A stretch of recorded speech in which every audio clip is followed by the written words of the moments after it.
오늘의 인생 전시는 하나는 전체, 전체는 하나입니다. 여러분, 이 전시 가면 미래에 다녀온 기분이에요. 미술관을 거대한 자연으로 채워넣은 스케일부터 공간 컴퓨팅을 활용한 몰입형 실감 기술까지 보기만 하는 게 아니라 작품을 직접 만지고 참여하고 심지어 공동 창작도 할 수 있어요. 떨어지는 오브제를 손으로 잡을 수도 있고 실제로 살아있는 것 같은 가상의 새를 볼 수도 있죠. 이렇게 작품과 교감하는 전시 경험은 지금까지 그 어떤 AR, VR 전시와도 비교가 안 될 정도인데요. 서울 올림픽 미술관에서 진행 중인 역대급 미래적인 전시, 지금 소개합니다.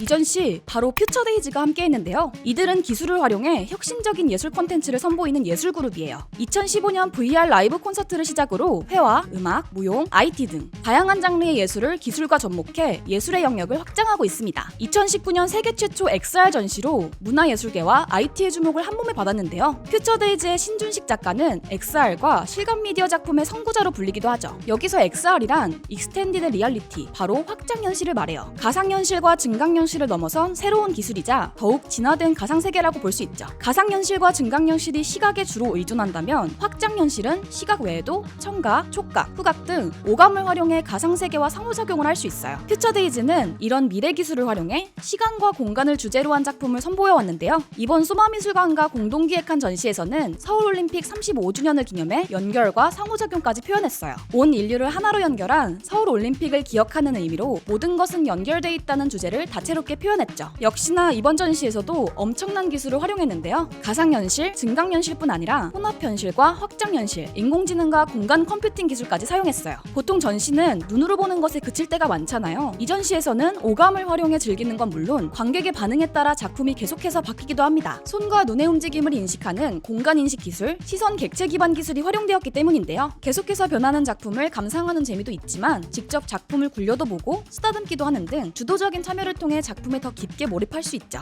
규모도 엄청나요. 약 200평 규모의 전시실 전체를 하나의 거대한 미로로 조성했다고 해요. 겉으로 보면 텅 빈 공간 같지만 스마트폰을 활용하거나 특수 제작된 안경을 착용하면 작품이 눈앞에 증강된 형태로 나타납니다. 실제로 보면 무척 리얼한 느낌이 드는데요. 보통 미로에 갇히면 출구를 찾기 위해서 이리저리 고개를 돌리게 되잖아요. 그 과정에서 관객은 계속해서 무언가를 인식하고 탐색하게 됩니다. 게다가 미로에 들어선 관객은 혼합현실이 더해진 설치 미술을 통해 현실과 가상이 뒤섞이는 경험을 하게 되는데요. 전시를 즐기다 보면 어느 순간 이게 진짜 현실인지 가상인지 구분이 어려워질 때가 생기는 거죠. 저기 흐르는 물이 실제로 저기에 존재했던 건가? 지금 내가 보고 있는 풍경은 낮인데 내가 낮에 왔던가? 시공간에 대한 인식이 순간적으로 흔들리는 거죠. 그야말로 미래적인 전시 경험이 가능해지는 겁니다. 작가는 이러한 미로의 특성을 활용해 인식과 존재의 한계, 복잡성을 표현하고자 했어요. 미로에 들어선 관객은 가장 먼저 거대한 나무를 마주하게 되는데요. 퓨처데이즈 신준식 작가의 누구나 끝없이 윤회하며 배회한다라는 작품입니다. 끝없이 떨어지는 동그란 오브제가 무척 인상적인데요. 손을 갖다 대면 이 오브제를 받을 수도 있어요. 떨어지는 오브제를 손으로 쳐낼 수도 있죠.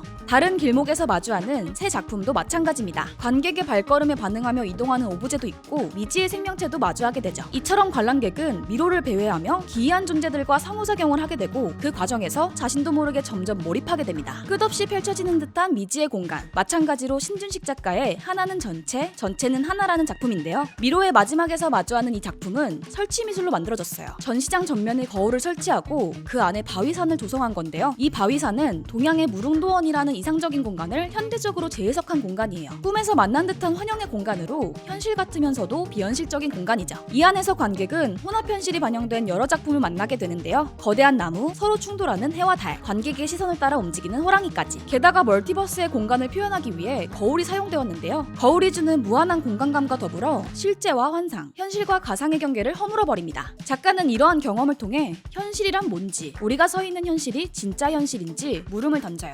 그동안 우리가 인식해온 현실을 해체하고자 하죠. 디지털 휴먼들이 노래하는 모습, 제3 전시실에 있는 봄가을에라는 작품인데요. 낯설긴 하지만 여기 보이는 사람들 사실 우리와 닮은 부분이 많아요. 무한대로 복제 가능하다는 점은 분명 다르지만 각자의 고유한 감성과 특성을 지닌 존재로 만들었거든요. 가상세계에 존재하지만 각자 독립되어 있고 동시에 서로 긴밀하게 연결되어 있는데요. 현실 세계의 우리들, 즉 개인과 집단, 사회 간의 복잡한 연결망을 상징합니다. 게다가 이 디지털 휴먼들 각자의 파트에서 노래를 부르는데요. 화려한 멜로디와 연속된 불협화음이 묘하게 비현실적인 분위기를 냅니다. 가상세계와 현실세계의 시간차를 보여주는 부분이죠. 이처럼 가상현실과 증강현실, 혼합현실 등 다양한 기술이 활용된 이번 전시. 전반적으로 낯설고 또 새롭게 느껴지는데요. 현실과 가상세계가 뒤섞이고 충돌하는 경험은 관객에게 마치 미래를 체험하는 듯한 느낌을 줍니다. 게다가 작품을 그냥 바라보는 게 아니라 직접 그 안으로 들어가 상호작용할 수도 있어요. 이 작품은 퓨처데이즈의 아이라이라는 작품인데요. 관객이 VR 기기를 착용하면 가상세계에 만들어진 작품으로 직접 들어가 작품을 감상하고 참여할 수 있습니다. 아바타로 입장한 관객이 스스로 포털을 열어 눈 쌓인 겨울숲과 모래사장이 펼쳐진 해변을 걸을 수 있죠. 특히 이 작품의 포인트는 관객의 행동이 실시간으로 작품에 반영된다는 건데요. 동시간대에 참여한 다른 관객과 소통할 수도 있고 음향이나 오브제의 영향을 받으면서 작품을 새롭게 전개해 나갈 수도 있어요. 단순한 참여에서 나아가 공동 창작까지 가능한 거죠. 이러한 상호작용은 야외로도 이어지는데요. 지금 서울올림픽미술관의 조각공원에서는 예술산책이라는 부제와 함께 조각작품들이 전시되어 있어요. 스마트폰을 갖고 있는 시민이라면 누구나 증강현실로 구현된 조각작품을 자유롭게 감상할 수 있죠. 서울올림픽 35주년을 기념하기 위해 만들어진 작품도 있어요. 오륜기 색상의 조각상들이 모여있는 이 작품, 퓨처데이즈의 함께 평화롭게라는 작품입니다. 기후변화와 관련된 작품도 있어요. 바로 두나 헤더 스미스의 작품인데요. 작가는 기후변화를 비롯해 여러 자연현상에서 영감을 받아 자연을 담은 작품을 선보였어요. 이를 통해 작가는 모든 생명은 고립이 아닌 중첩을 통해 존재하며 연결된다는 메시지를 전하고 있죠. 실내뿐만 아니라 야외에서도 색다른 경험이 가능한 역대급 미래적인 전시. 아무래도 직접 가서 경험하는 게 가장 좋겠죠? 서울올림픽 35주년 기념전은 내년 2월 18일까지 소마미술관에서 관람할 수 있는데요. 여기서 꿀팁! 만 4세 이하는 무료로 입장이 가능하고 서울 송파구민, 강동구민은 특별 할인이 적용돼요. 할인 대상자분들은 놓치지 마세요. 또 이번 전시는 실내부터 야외까지 넓은 규모로 진행되는데요. 무엇보다 관객의 참여로 이루어진다고 하니 시간을 넉넉하게 잡고 가면 좋겠죠? 특히 야외 전시는 날씨를 고려해서 잘 챙겨 입고 가는 것도 잊지 마세요. 가상현실과 증강현실을 넘어 혼합현실, 확장현실까지 공간 컴퓨팅을 활용한 몰입형 실감 기술이 더해진 이번 전시. 직접 전시품과 상호작용하는 미래형 전시 속에서 현실과 가상을 넘나드는 색다른 예술을 경험할 수 있습니다. 상상력을 자극하는 퓨처데이즈의 작품이 궁금하다면 서울올림픽 35주년 기념전 하나는 전체, 전체는 하나 놓치지 마세요.